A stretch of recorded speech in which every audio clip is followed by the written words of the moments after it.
True or false? Donald Trump's tariffs this week included islands only inhabited by penguins. Madge, you're going to go first, and then Corey. Mate. I'm going to go with true. Okay. I was going to get a wrong one off the bat. Corey? Yeah. I'm going to go true. It sounds absurd and exactly consistent with what's been happening. True dictator power, right? Only a dictator, an authoritarian person can come up with that. It is true. Both point. Okay. So, true or false? This is over to you first, Corey. Kid Rock, who's obviously connected to the Trump campaign, has built on his property a replica of the White House. It includes a golden toilet. True or false, Corey? Wow. I mean, that seems so consistent with Kid Rock's personality and, again, with the absurdity of the moment. It's almost too easy, but I think I have to go true again. Think true, Madge? I'm going to go with false. Don't think it's... I feel like if they were going to introduce Kid Rock at some point, they'll say he's recently built a White House in his estate with a golden... I feel like that's how they would introduce... That's how I would introduce it. Like a sports announcer. It is true. He has built a mini White House. Sorry, Madge. Sucks to be right. It's too long. Yeah. It does have a golden toilet. These guys are so lame. They're so lame. This is over to Madge. Linda McMahon, who is the Secretary for Education in the Trump cabinet, turned up this week and joined in with a press conference led by the Democrats criticizing education. So she was involved and stood with those Democrats. That sounds true. That sounds true. We had a British politician do that who, during the P&O stuff, so there was a load of ferry workers who got sacked, and then she joined in the protests where she basically allowed the laws so then they could get sacked. So then they started booing her. So I'll go true. You're going to go true? Corey? I mean, she has been doing nothing but attacking our educational institutions. And so, again, doesn't seem out of character. And common sense tells me, I mean, the one thing about joining Democrats, that sounded a little, I might have to go false on that. No, I'm cooked. False. It's cooked. I'm cooked. It's true. Let's go. Back in the game. Let's go. She actually turned up. Yeah, we had an MP that did the exact same thing. Yeah. Wow. Really weird. Final question. Oh, it's Point Break. Good movie. This is very competitive. This is the most competitive podcast I've ever been on. Denmark this week has started a campaign to buy California. Corey. I love it. I mean, I hope that's true. I'm going to say true. I mean, it's too brilliant and appropriate to not be true. And if it's false, we should make it true. So let's say true. Madge. I'll go with false. I don't think they could afford California. I feel like if they said like New York or something, it would make more sense. Staten Island. Yeah. Oh, It's true. Staten Island. It has Fucking happened. Oh, it is okay, true. there you go. Corey, congratulations. It's Thank great. you. It's Wow. 2-1. I've always dreamed of this moment, I have to say.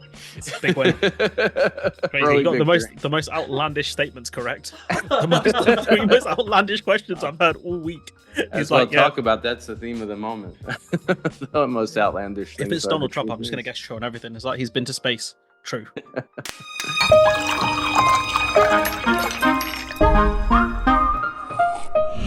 Welcome everyone to the Sunday Roast, and we have a very, very special guest this week. Corey, could you please introduce yourself to our listeners? Well, thanks so much for having me. My name's Corey BrettSchneider. I'm a professor of political science, and I teach constitutional law as well at Brown University, and I've been there for 22 years. And thank you. I also am an author.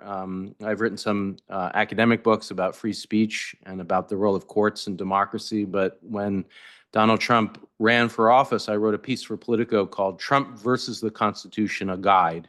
And it outlined each of the proposals that he was making, not too dissimilar from the things we're going to talk about today, and talked about why it violated our Constitution. And then when he won, I realized that I had to shift from talking just to professors to trying to speak out against the horror that we were seeing. And I wrote a book called The Oath in the Office, a guide to the Constitution for future presidents, with the hope that there would be future presidents. And also the book that I know you've been looking at, The Presidents and the People, 5 Leaders Who Threatened Democracy and the Citizens Who Fought to Defend It. And what that book is about the sort of dangers inherent in the presidential model as opposed to the Westminster model of executive power, that the presidency is so dangerous that from the beginning, people like Patrick Henry warned that it was really a risk because we were assuming at the founding of the United States, George Washington or a virtuous person, but he said, Patrick Henry, in saying, don't ratify this thing. What if you have a bad person? Or what if you have, hypothetically, a criminal president? The institutions won't hold.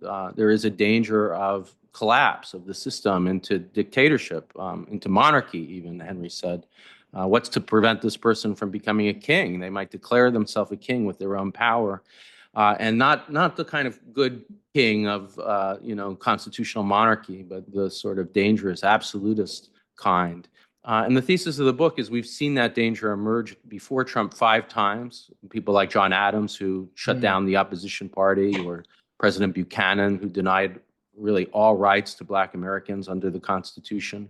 Woodrow Wilson, who spread white supremacy through a kind of nationalism. He wasn't the first white supremacist president, but the first white nationalist president. And finally, Richard Nixon, and I talk about his crimes. I've become bitter, and let's face it, crazy over the years. And once I'm swept into office, I'll sell our children's organs to zoos for meat, and I'll go into people's houses at night and wreck up the place.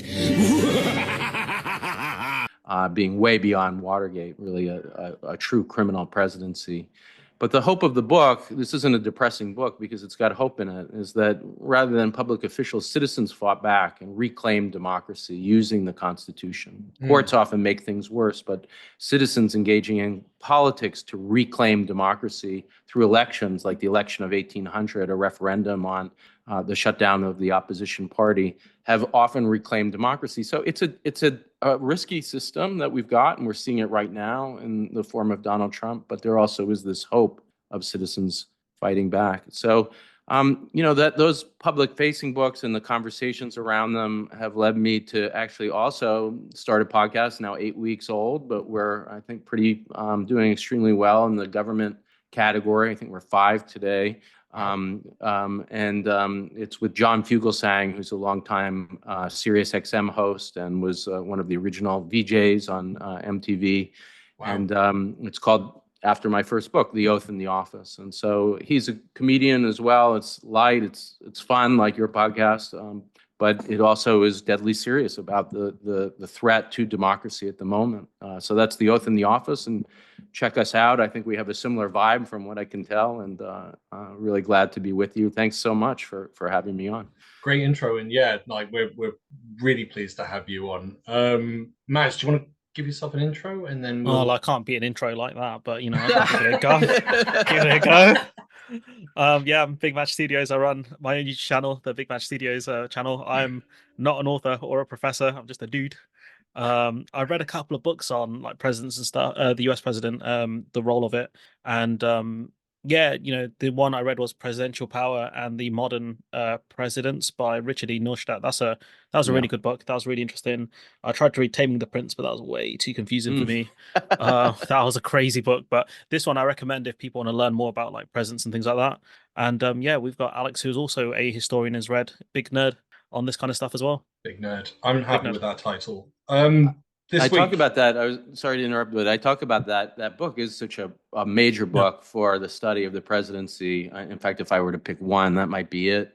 And I tell a story. I tell a story about it in The Oath in the Office, which is that one of Nixon's staffers who had been indicted met Neustadt, and he said, Nixon gave your book to everybody in the White House, and he said, so you're basically responsible too for what happened, because it's all about how you aggrandize presidential power using rhetoric. And Neustadt said, I couldn't believe it, because when I was in school, we had civic education and we learned about the law as a constraint on anything. And I assumed that even though I was talking about power, it was all within the boundaries of the Constitution. But that really shows you where we are now too. We don't have people reading, teaching about basic civic education or the norms that you have in the UK, and we should have here but don't, of the respect for the rule of law. We had 3 topics, which was the third term deportation and tariffs. But after seeing, there's so many directions we can go in with this. I just thought it was quite interesting because obviously we're talking about leadership and restraint models and Westminster model versus the US model. It Mm. was really interesting because I almost felt with the tariffs this week, you had America's had, the world has had a Liz Truss moment, but with the president. But the interesting thing with the UK is when Liz Truss did something so bad that it wrecked the economy, there was an immediate removal process and no one questioned it. And yet Trump has done something, Yeah. what, 2 trillion wiped off, Yeah. like the I mean, market, just like, and counting. and counting. I mean, it's still plunging as we're going, like, Yeah. on the podcast. I mean, so I wanted to ask you about the third term to begin with, but I think it's quite interesting to bring that model in of being able to remove the president and the authoritarian power that you've referenced repeatedly. Yes.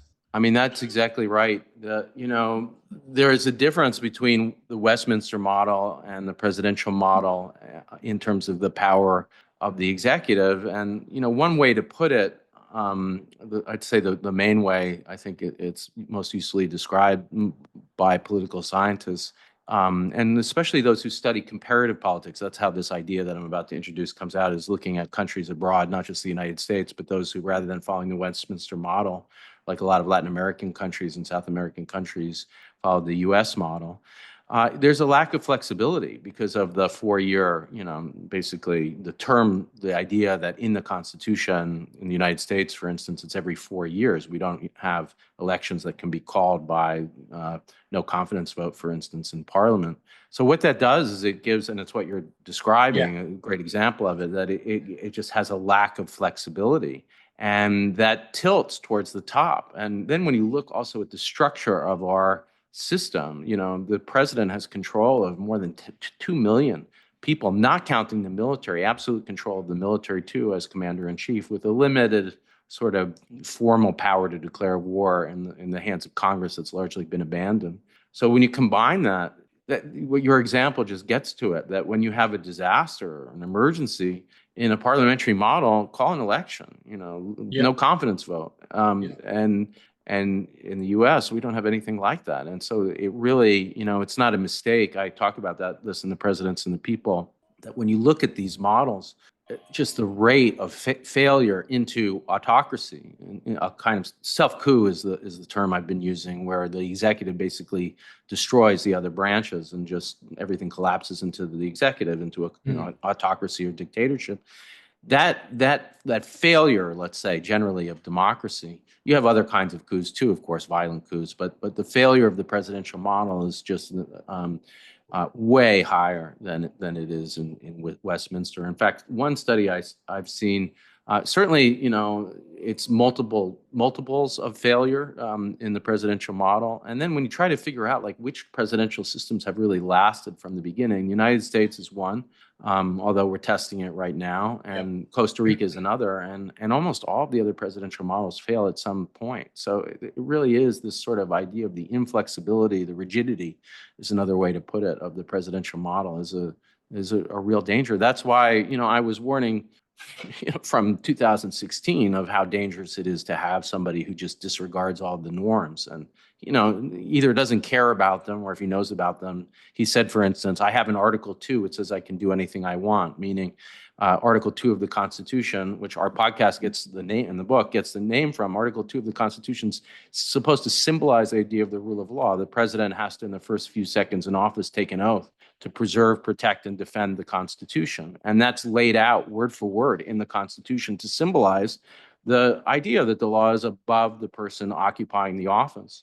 So most presidents understand that at some basic level, but when with a few exceptions that I talk about in the book, but Trump really just didn't believe that for 1 second. He had he admires Putin. He admires the dictator of. Dan Coates came to me and some others. They said they think it's Russia. I have President Putin. He just said it's not Russia. I will say this. I don't see any reason why it would be.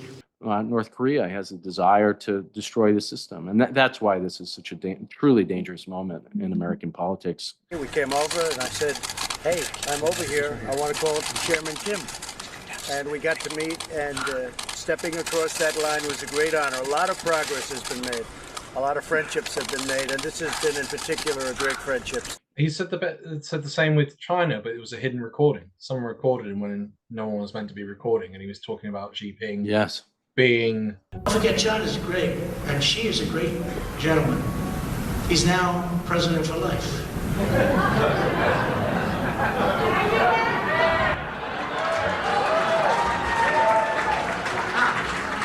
President for life. No, he's great. Hey, look, he was able to do that. I think it's great. Maybe we'll have to give that a shot someday. An excellent example of getting rid of statutory limits on how long you can be president, which is just, I mean, it's wild. And it seems to be this strongman thing that he's great. Do you know who the two countries were that he didn't actually put tariffs on? Nope. Russia, I'm going to guess. Russia's one. No. North Korea? North Korea.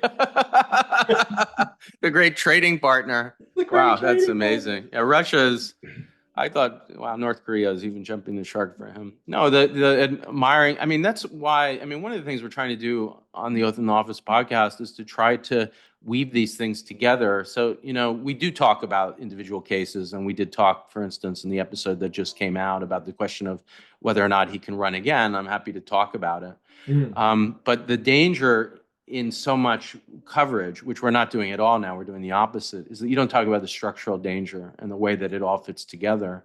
And when you add up, you know, his deportations and the threat to run for the third term, or the more outrageous stuff, like the threat to torture the families of suspected terrorists, what it all adds up to is a desire for an extreme autocracy. I mean, total control. You know, at the founding, John Adams admires monarchy, and he does shut down free speech because he's an admirer of the British, the idea that the British king really can't be criticized, and the idea of sedition as a law seems to him perfectly fine. That's not democratic. It's dangerous. But Trump goes way beyond, you know, an admiring of constitutional monarchy to admiring really autocracy. Did you see what happened when Charles became the new monarch over here with the protesters getting arrested? 4 months of briefings in which we were told that all of our plans were absolutely acceptable and fine and well within the law. The Met hasn't commented on what contact there was in advance, but early on Saturday, as London waited to host the coronation, Republic and its supporters arrived for their protest. Some came in a van and parked on St Martin's Lane, close to Trafalgar Square, close to the route of the King's procession. And then the police intervened.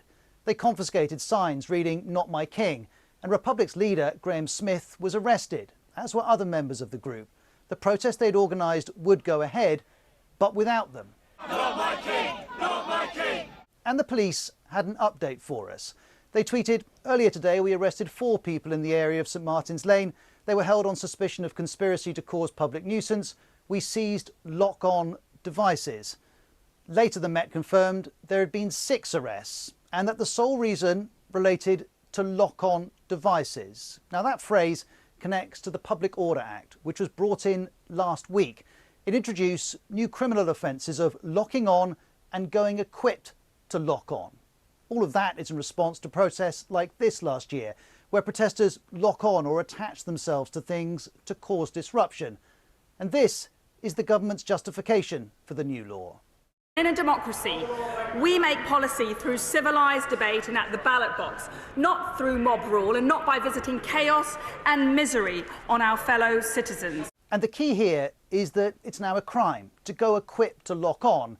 In other words, to have the intention to do it. And the police used this law on Saturday. They say they found items which at the time they had reasonable grounds to believe could be used as lock-on devices.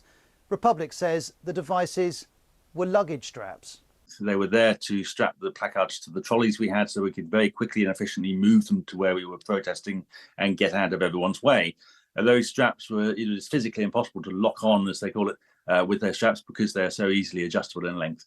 And then Mr. Smith goes further. They hadn't seen them at the point at which they detained us. They found them later on after they searched the van. The BBC can't confirm this allegation and the Met hasn't commented. But the police do now say they were unable to prove intent to use them to lock on and disrupt the event. But as Saturday continued, King Charles was crowned and Graham Smith and others remained in custody. At 11:30 on Saturday night, Mr. Smith tweeted, "I'm now out of the police station Still waiting for my colleagues. And how that took place. That I was- followed it a little bit, but tell me more. It was something straight out of North Korea, like or an authoritarian state. So we had the head of the movement Republic on, and essentially they got arrested prior to anything taking place. Wow. And then there were a group of women out the night before handing out rape alarms, and the police turned up and arrested because they claimed that those rape alarms were going to be used at the coronation and thrown at the horses to scare them. So no crime was committed, and they were all arrested. It's just so it's interesting when you mentioned the sedition order for the king. I don't think that was enacted though when they were arrested. So it was just we're arresting you as a preemptive. They were using terrorism legislation, I think. Wow, they didn't even use. Very interesting. I mean, I probably not surprising to you. I'm not a fan of monarchy. I think the British monarch is pretty well constrained. The constitutional system is well established. But in the United States, what you had was a sort of dangerous admiration of an older form of monarchy from Adams. I mean, he really thought this is John Adams, the second president. First president really takes that oath seriously. In fact, George Washington gives a speech, the second inaugural, shortest ever given, where he says, look, I just took the oath of office. If I violate it, I want the people to criticize me, upbraid me. And if I really violate it, subject me to constitutional punishment. And you have that speech was written by James Madison. It really had this democratic idea that the president was part of a system constrained by the rule of law and in which the people were sovereign. And John Adams is a just totally different kind of president, the second president. We would have had a different country had he prevailed ultimately. But he's a political theorist and studies British monarchy in particular. And even though he uses the term Republican, he has a weird definition of it, which includes monarchy. So his view is that if you criticize the president, and he was subjected to, normal criticism about his, hostility to France, about policies domestically, and, sometimes it was colorful, but normal criticism of the head of state. And what he does is he supports and signs a Sedition Act and then uses it to prosecute 126 dissenters who are criticizing him. And the law, just so you see how it worked and how it almost really from the beginning destroyed American democracy, it makes it a crime to criticize the president of the United States, but it's perfectly legal to criticize the vice president, Thomas Jefferson, who's a member of the opposition party. So it's really designed for a shutdown. And, American historians love Adams. There's like a mini series about him. It's the most bizarre thing. He is a wannabe monarch. So, the courts also make things worse. Samuel Chase, the Supreme Court justice, lobbies for the law and actually goes and sits on the trial of Thomas Cooper, one of the people who are prosecuted, to make sure he can't even raise the issue of free speech, that his newly passed right to free speech. He says, you can't bring that up in court. So the story of the book is, this is the first instance of it. These editors really are the heroes of the book. They say, no, a right to free speech means a right to criticize the president. And they turn the election of 1800 into a referendum on democracy, really, and result in Adams being thrown out. But not before Adams tries a plot, actually, to steal the election. His party, anyway, has a plan, which is they're going to deny the certification of electoral votes. And the way the Constitution works in this kind of cumbersome process is if you don't get the required number of electoral votes, it goes to the House of Representatives. And his party, the Federalists at the time, they were called, realized they'd win in the House of Representatives. But one of these editors uncovers the plot. One of the opposition editors publishes it. In fact, it's discussed on the floor of the Senate. He publishes the proceedings. And of course, he's prosecuted under the Sedition Act for doing it. But it helps to limit, anyway, Adams' power. So we have this real kind of not just love of monarchy early on, but love of a kind of twisted, very authoritarian, extreme, non-constitutional monarchy, I think is how I call it. It feels very much like history's repeating. You've got, he's literally, nothing says like a modern society than digging up an 18th century law and reusing it. Yeah. In two ways. Wild. One is that plot. I should have laid this out. I think this might be more familiar to American listeners, but what Trump did in January 6th was very close to that plot. He and a man named John Eastman, who's being prosecuted for his role in January 6th, And Trump, of course, was being prosecuted as well. They were urging the vice president to refuse to certify the electoral votes, claiming that they were fraudulent, to throw things to the House of Representatives where they had the votes. It's almost the same plan. So it repeats there. And then where it's, it's one of these instances, the book is, it'll sound like, I'm boasting about the book, but it is just unfortunately so relevant because the 1798 period also results, the Sedition Act expires and Jefferson makes sure of it, but one of the laws remains on the books now, and it's called the Alien Enemies Act, and that's what Trump is using, one of the laws from that period, to shut down opponents, and that's what Trump is using in the Venezuela case to get rid of what he regards as enemies with no due process. We don't even know who these people are that he's deporting to a gulag in El Salvador. We found out, we were talking about it last week, and we found out that one of the guys that got arrested had a tattoo of a football team in Spain called Real Madrid, and they thought that was a gang symbol. So, but then they've also, I think this week they've also said, if you're deported out there, there's no process to get you back. Yeah, I mean, you're in an El Salvador gulag. And, in fact, the president of El Salvador at one point was making fun of the judge that was saying, we need to see the evidence. But just the phrase due process is very lawyerly. And so sometimes people are like, well, what is that really about as a technicality? It means that you have to show to the judge who you have and why and what your reasons are, the most basic evidentiary requirements, and they haven't had to go through that. And so, yes, in this case of the football team, the judge would have said, "What are you doing? This isn't what you're saying it is." And because they're just evading that process, using this law from the period of time that we're talking about, the Adams presidency, they've just evaded all of it. And I've been using the term self-coup to describe what's going on, not just as a hypothetical possibility. If you look at what they're doing, they are certainly usurping the power of Congress and the spending power, for instance, of Congress by just cutting off funds and grants through executive orders. And then they're trying to destroy the judiciary in this Venezuela case, but also in other cases where they're denying that there are even any rights under our Constitution of free speech for non-citizens. What do you think, and I'm going to throw this over to Madge as well, do you think, and I'm curious obviously to know from a constitutional perspective if this is possible, but a third term, what do you think of Trump taking on a third term, especially after the tariffs this week? I think it's possible he would do it. I think the problem is it require massive change, I think, for him to get that through. And then is his health, is he going to physically going to be able to do it as well? That's another question. How much political capital is he going to spend on trying to get the changes to get a third term? Would he want to be there that long potentially because he's got court cases still on his head? I think it's very, very possible he would try it if he thought he might live that long and he might end up in jail for the numerous court cases he has, as mentioned a minute ago. But I think I think he would do it. Obama could come back. That'd be quite fun. He'd wipe the floor with him, wouldn't he? I don't know, man. Trump's a cockroach. He keeps surviving through these democratic. His own record is impressive in a sense. But yeah, I think it's likely if he thinks he can physically do it, and he's got the political capital to do it, given how weak the Democrats are.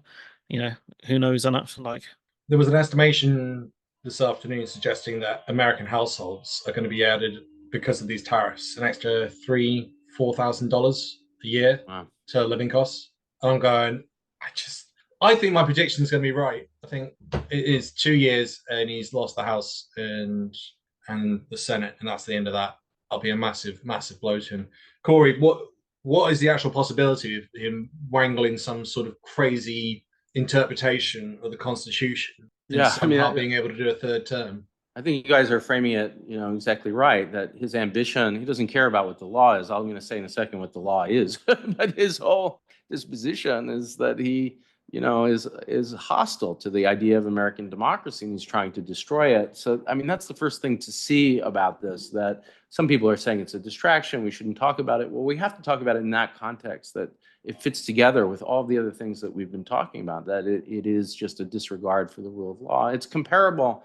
In the United States, the 14th Amendment says if you're born in the United States, you're a citizen, full stop. So he has an executive order saying, and the Constitution in our system is above any executive order or any statute. So why would you have an executive order that says that's no longer true. It's because you're trying to crash the system deliberately. And so why would you say you're going to run for a third term? We have a 22nd Amendment that says you can't be elected more than twice to the presidency. And obviously he's been elected twice. And it's because he doesn't care what the law, he not only doesn't care, he's hostile and trying to show that he's above the law. That's the whole point. Can he do it? Look, any sensible constitutional lawyer would say no way, and any sensible judge would say no way. Now, where are we going to be in 4 years with the judiciary? Has he reshaped it? Has he succeeded in impeachments? I mean, if we have pushed back in the House, for instance, by the Democrats retaking it, and the judiciary holds firm, no way. No, in this day and age, it's not a hard question. But that's what he's counting on, I think, is to destroy the system, as frightening as that is. And in real autocracies, the courts aren't an independent check. They're controlled politically. Yeah. There are maneuvers that he could try too that, you know, a lot of constitutional lawyers are getting into, some of which might work. Like he could run as vice president for Vance in a sort of Putin-esque temporary stepping away, and then Vance could step down and he could become president. Is that allowable? Well, the 22nd Amendment says you can't be vice president unless you're qualified to be president. So that's a real constitutional, that's the kind of thing constitutional lawyers argue about. That is the qualification to be president, just the age requirement that you be a natural born citizen, or is it that you know, this running for a third term, is that a kind of limit on the qualification? So that's the one scenario that's a real discussion. But you know, the real story is, and this is completely consistent with what both of you are saying, that he doesn't care what the law is. He's trying to destroy it. I think one of those things is he is constantly trying to pick fights with judges, and I think that helps him in his own personal court cases. Like whenever the judges kind of strike him down, you know, he will go at them directly. And I think that is one of the things he's trying to do, downplay the judiciary. So when they go after him, he claims it's a witch hunt. So I think that's part of his broader plan. Because when he did the Muslim ban as well, where he tried to do it, the court struck him down on that. And, you know, everyone knew it was going to happen. He did it on purpose. It was like in the UK when they tried to deport people, and the one of the courts, the European ECHR, stepped in, and they literally had people boarded on a plane, and they knew they weren't going to be able to take the plane, let the plane take off. It was all theater. And I think that's what Trump would do in these kind of cases, because they sent the plane, I think, to El Salvador, and the judge ordered the plane to come back. Right. And potentially they knew that was going to happen. And so it's all the theater of it, of the judges are stopping us. We had like a situation where a newspaper ran a headline, enemies of the people, that kind of thing. So I think that's the kind of angle he goes for. And it's a good distraction for him as well. Yeah. And he, you know, when you add it up, it's not just that he's making fun of the judges or criticizing it. He really is trying to figure out how to destroy the judiciary. So talking about impeaching judges he doesn't agree with, this, exactly as you say, claim that due process doesn't even apply, so there is no judicial oversight. CNN had me respond to Stephen Miller, you know, his close aide, who was saying that courts can't control what a president does. Now, you know, in constitutional law, like this is the first lesson, is Marbury versus Madison, which is all about the idea of judicial review, that courts have the power to tell a president what to do or what not to do. Now, for a variety of reasons in that specific case, what they wound up saying actually was, we as the Supreme Court aren't the first place to go. You have to go to lower courts. And that's exactly what Trump, even that lesson he's missing.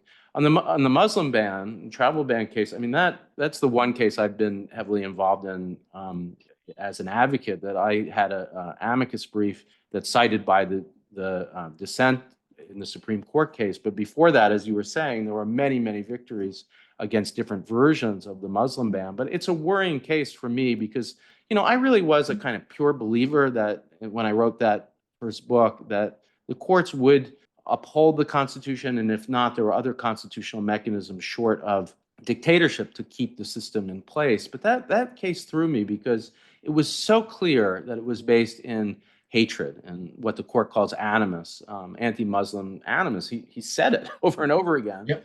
But yet what they did was they kept changing it to tweak it a little. So they, interestingly, in the final third travel ban, the proclamation, they added North Korea and Venezuela to say, oh, it's not about being Muslim at all. Now, how many people came from North Korea the previous year? It was something like 4. It was not anything to do with this. And the Supreme Court upheld that final version. So it was a crushing moment because it was the same travel ban. It was so obviously animus.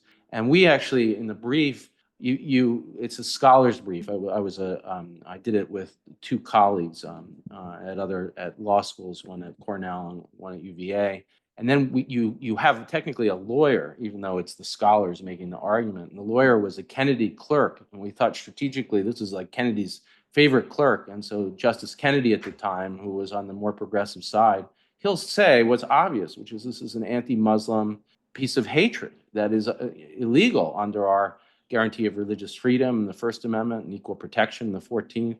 And Kennedy did the weirdest thing. He said he sided with the conservatives, and then he resigned almost immediately after. It was almost a symbolic defeat. It was like a moment of resignation for the courts. The other case I'll bring up, which is just so worrying, and you can tell I'm not a fan of our Supreme Court, to say the least, this version of it. And throughout history, as I say in the book, this fits with the pattern of courts really making things worse, and certainly not standing up for the right thing, especially the Supreme Court.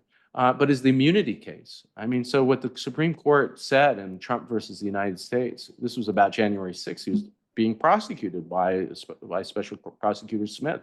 And for the first time in American history, and this is completely made up, this is not in the Constitution, they said that a president cannot be even indicted for official acts committed while he or she was president. And Trump was claiming on January 6th that everything that he did to steal the election was an official act. Now, the court, delayed things enough that when he won, he certainly has immunity now under that decision. So he'll never be prosecuted almost for any of it. I mean, that's the unless we can do something about this Supreme Court, but that's how bad things have become. And that's why when I use the language of self-coup, it sounds extreme. But when you have the court saying president's not above the law, president saying there's no due process rights, that we don't have to appear in court, and then threatening to disobey court orders, not understanding the idea of judicial review, or not caring about it is a better way to put it. That's why we really are in the midst of this attempted self-coup. Self-coup meaning, there's no violence, not like their military is coming in. It's the use of the presidency to destroy the checks on the system, Congress and the I guess it then comes down to that thing of, do you think it's him doing it deliberately or just him being him? No, it's deliberate. I mean, I've been watching him for a long time, and it's not like he's, some of the thinkers that I talk about in the book, presidents, are also thinkers. John Adams, like the premier constitutional thinker of his time, is just doesn't believe in free speech and has this authoritarian streak to him. Woodrow Wilson, who I talk about as the first white nationalist president, not the first white supremacist president, the premier constitutional thinker of his time, taught constitutional law at Princeton, was president of Princeton. Even Richard Nixon was a lawyer and had a pretty thought out, twisted idea of the presidency. Trump isn't like that, but he has an idea. And the idea is the one that we started with, that he admires dictators, like the dictator of North Korea, certainly Putin.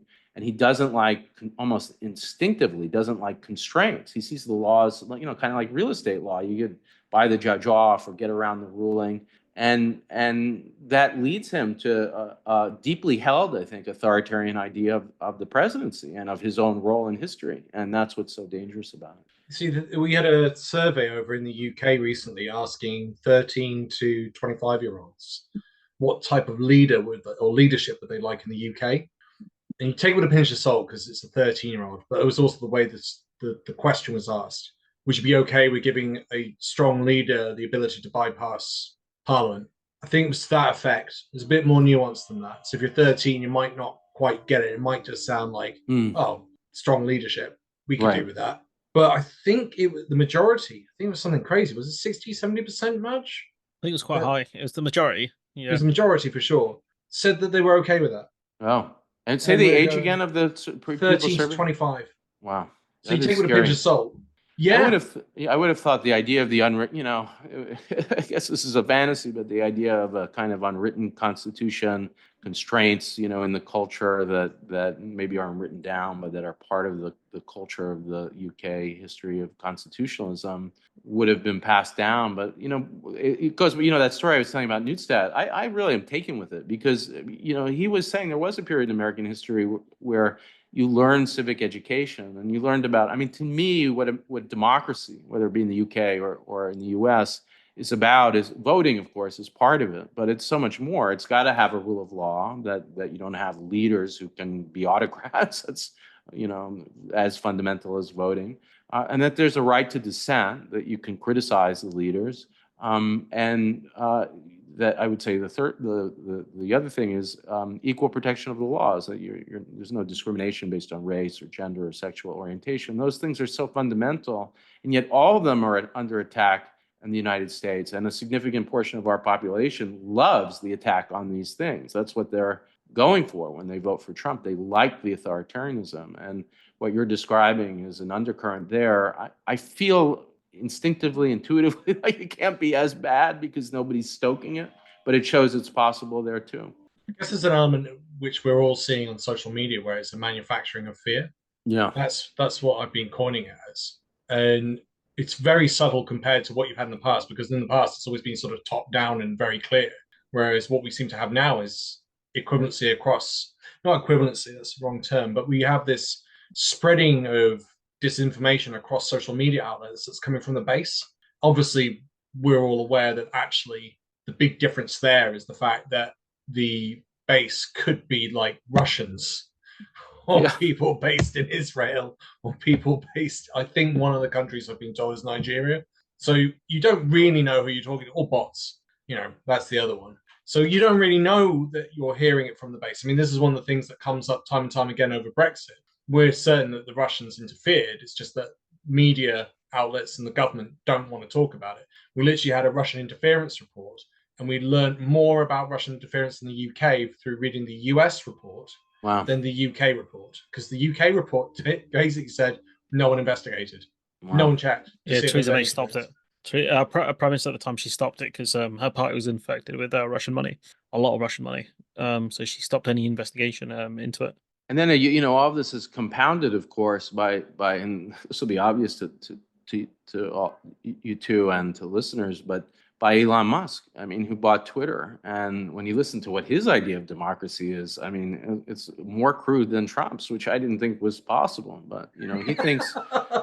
You met Nigel Farage. He has this... I've been kind of listening, he makes these sporadic statements. Of course, he thinks he's so brilliant in every topic. But his idea of democracy is quite simply elected dictatorship. We elected this person, he can do whatever he wants. And the idea that there are laws, the Clean Air Act, Clean Water Act, laws establishing these agencies that he's destroying or providing for grant. It's like that just doesn't, law does not figure in. So that first most obvious thing I was talking about, the rule of law, to Musk, it doesn't register. And, he is I would call him a civic idiot who just has no conception of how democracy, what its principles are, or how it operates. And the fact that he's in control of, I guess, the world's biggest social media platform, maybe, I don't know how it compares to Facebook, but with Facebook, is frightening, because the idea that he cares about free speech or equality is ridiculous. And the use and weaponization, maybe you could call it, of free speech to shut down your opponents. There's a lot of Orwell going on in the United States right now, and that's part of it, that using free speech to destroy free speech, really. It's a bit shocking to see that it's a slow car crash, and a group of us can say we feel that we see what's going on. And there's this group. I met a British person the other day. Oh God, I was doing some interviews in a little town called Worthing on the south coast, and I must have interviewed about 20 people about a bunch of posters that showed Trump in a Nazi uniform and Musk in a Nazi uniform. And 3 people said they didn't know who Trump was, which blew my mind. Lucky, very lucky people, incredibly lucky. It's a kind of ignorance is bliss. I wish I didn't know. I wish he was the guy from The Apprentice. Yeah. Yeah, he of course, there are many examples of what we're talking about. You go in a variety of directions. The shutdown of free speech, really, in the Khalil case and others, while claiming to respect free speech, but they are literally saying that there's a law passed during the Red Scare in the 1950s that gives them the right to deport non-citizens for their speech, and that if you're in the United States and you say something they don't like, that's adverse to the policy interests of the United States, foreign policy of the United States, they can just, it doesn't matter if you're a green card holder, permanent resident, what your status is, they can literally take you from the street and deport you. And can you explain the Khalil case to our audience? what actually happened. Sure, and we were fortunate last week to have the policy director of the ACLU, which is doing this case on the podcast. So we got a level of explanation, I think, that was on the oath in the office that was different from even media reports. And what I got from him, and also from reading a lot about it, is that basically the Khalil was a leader at Columbia University in the protests about Gaza, and he was seized by ICE and is being held in Louisiana, and in the process of being deported, even though his wife is a citizen and he's a green card holder.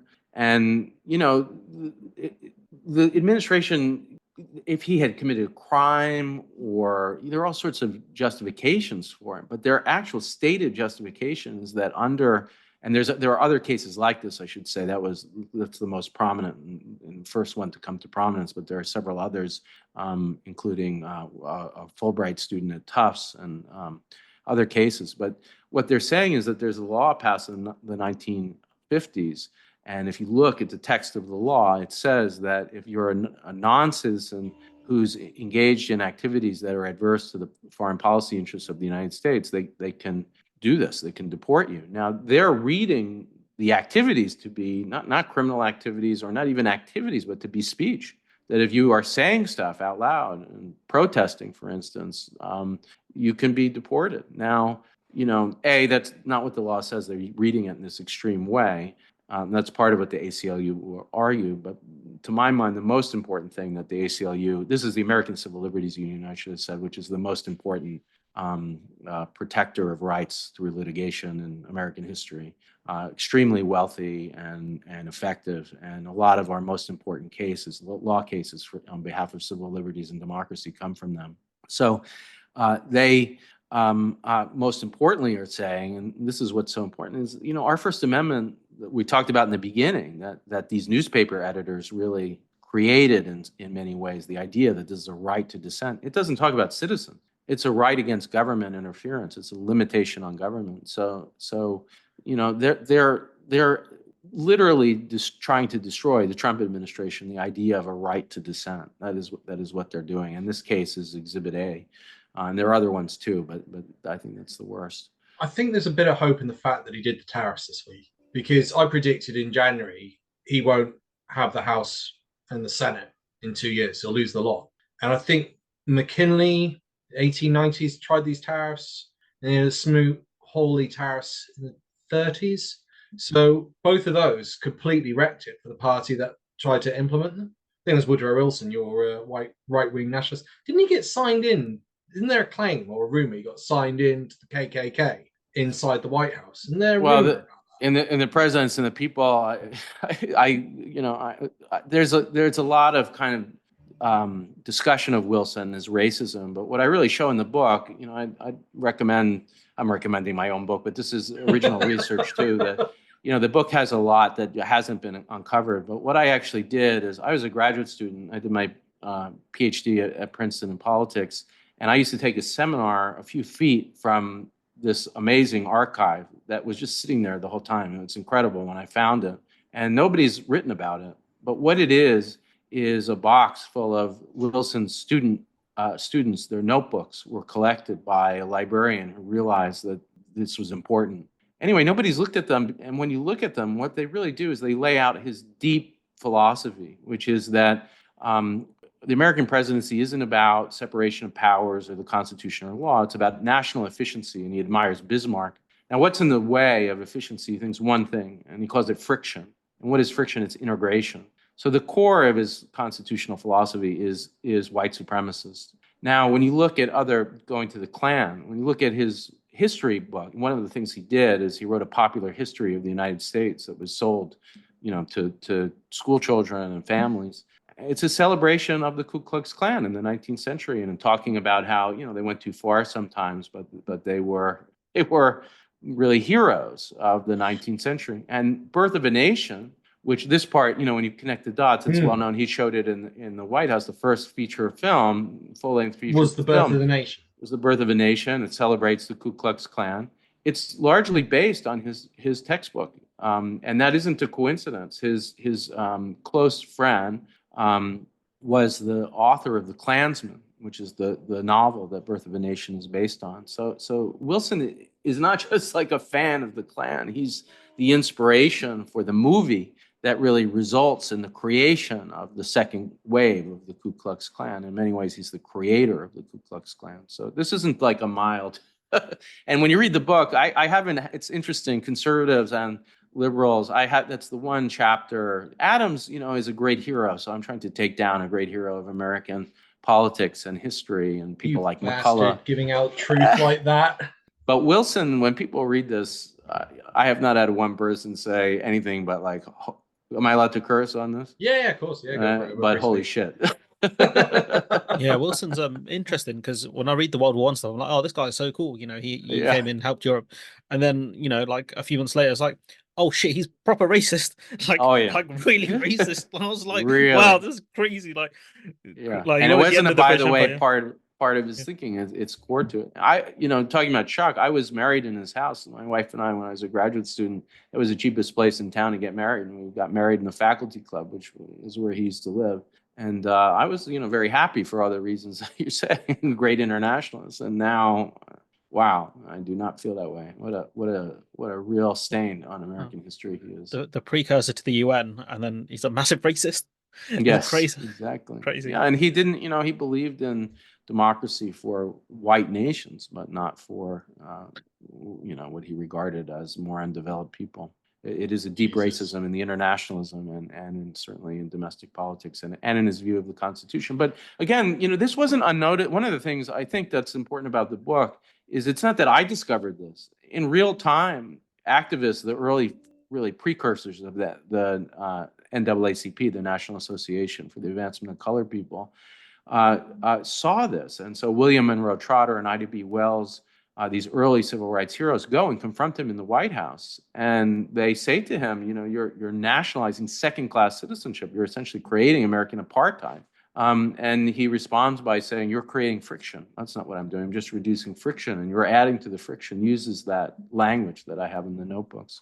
So he's a frightening figure, and one that not just what I'm trying to say, not just politically, he resegregates the federal government, resegregates the military, but he also, the most dangerous thing he does is cultural. That he spreads this ideology of white supremacy. And the Klan, in many ways, it has a first iteration, a second iteration around his presidency, and they imitate in their dress the movie. I mean, they're not, original thinkers. It's not authentic.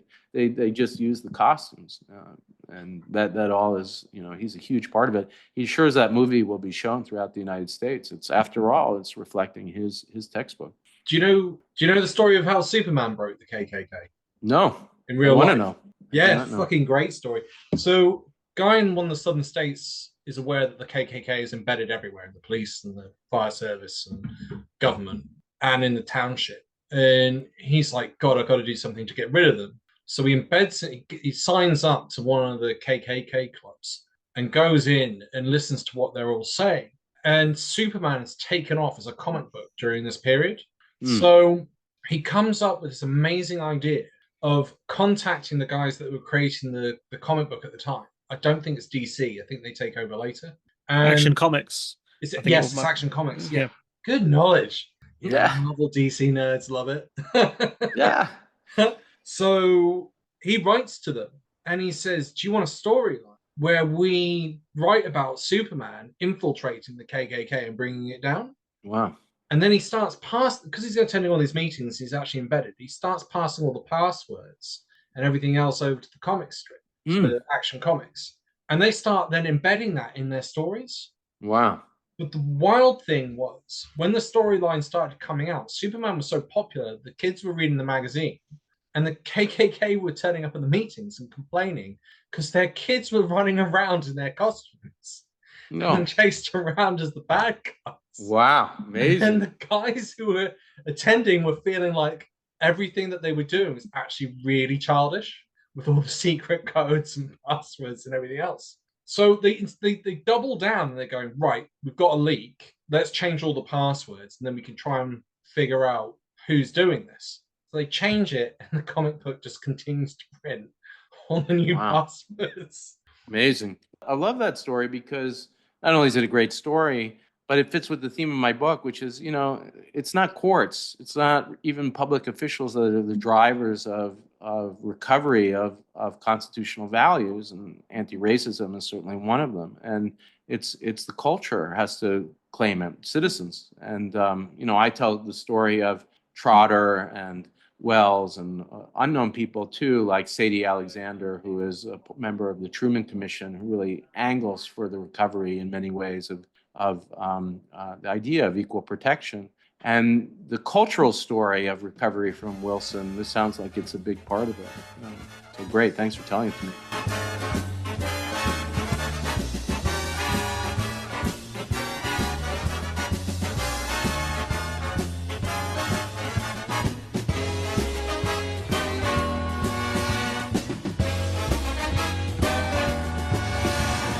Tune in next week for another exciting story from the files of Police Squad. Madge, the world has come to an end. Huge nuclear fallouts, and basically the governments have collapsed. Madge, you're going to step into the breach, but you've only got two choices of how you can lead. You can either become the chosen one, and you're going to have look at that face. You're so chuffed with that. It's already yes, and it's done. However, stop the count. You get to be dictator, you get to rule, but there's a religious element attached to it. Right. The problem is, at the end of your term, you will be crucified as part of the religious. All right. Full circle. The alternative is you get to live a little bit of a life like Stalin. You become a dictator, but you become more and more paranoid as you go along. You lose your friends, family, wife, everything. You don't trust anyone by the end of it.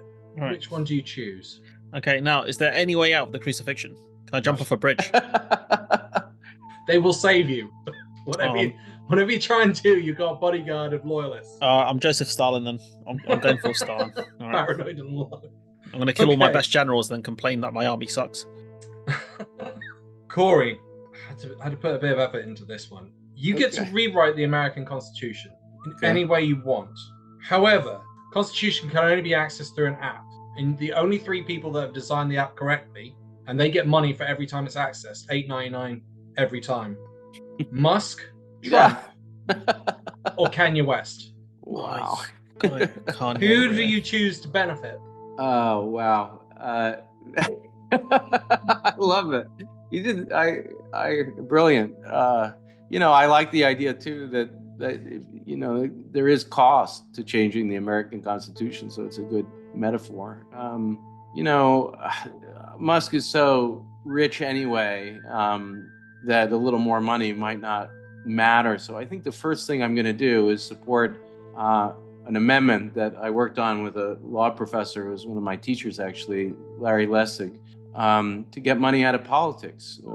We organized an event actually at Brown. He was really a leader of this movement, and I was a much smaller part of it. But to reverse the Citizens United case, and more importantly, to clear the way for legislation that would take money out of politics. So I think what I'm going to say is I don't care that Musk and these other clowns are going to get rich. That the key is to try to figure out a way to siphon off the wealthy and the oligarchy. What makes them an oligarchy is their influence on politics. So it's going to be worth it to give them some more money in the interests of cutting off their power. Alex, I've got one. I've got one for you quickly. Okay, you have to watch a 1v1 basketball match, Kim Jong-un versus Donald Trump for an hour, or you have to play golf with Donald Trump. You can't beat him, and at the end of every time he gets one in, he's going to talk about how he's the best golfer ever. What are you going to do? I'm going to go for the basketball. The reason I'm going to go for the basketball is because there's every single chance that Trump will have a heart attack, that would make it worth it. It's just free throws. It's just free throws. So you're going to watch them airball every shot. Oh my God, you're about to be in basketball rules where you don't need to be fit to be able to play. And then for the professor, where can people watch your podcast and buy your books from? All good platforms for your podcast? We're on Apple, Spotify, and all platforms. It's called The Oath in the Office. We're forming a community around it. People are writing in questions, and we're talking about all these issues that I've been talking about with you. And My co-host is a comedian and fun person, so he lightens the mood in the way that I was happy to see you guys do it too. You can buy too a copy of The Presidents and the People, and the subtitle is 5 Leaders Who Threaten Democracy and the Citizens Who Fought to Defend It, and it's about people like Adams, who shut down free speech, and Woodrow Wilson, who we talked about, who nationalized white supremacy, and also heroes like those newspaper editors. The true hero of the book is Frederick Douglass, formerly enslaved person, who I called the true founder of American democracy, for teaching us how to read the Constitution as a protection of multiracial equality. And other heroes, I interviewed Daniel Ellsberg for the book not long before he died, the anti-war protester who also leaked the Pentagon Papers. So check it out. It's on, I know there is a UK release. It's in Blackwell's and all British bookstores. It's on Amazon UK and Amazon US. Read it and join us on the podcast. And what a pleasure. I'm so glad that we did this. It was really fun and interesting. That's really good to hear. Makes me miss university.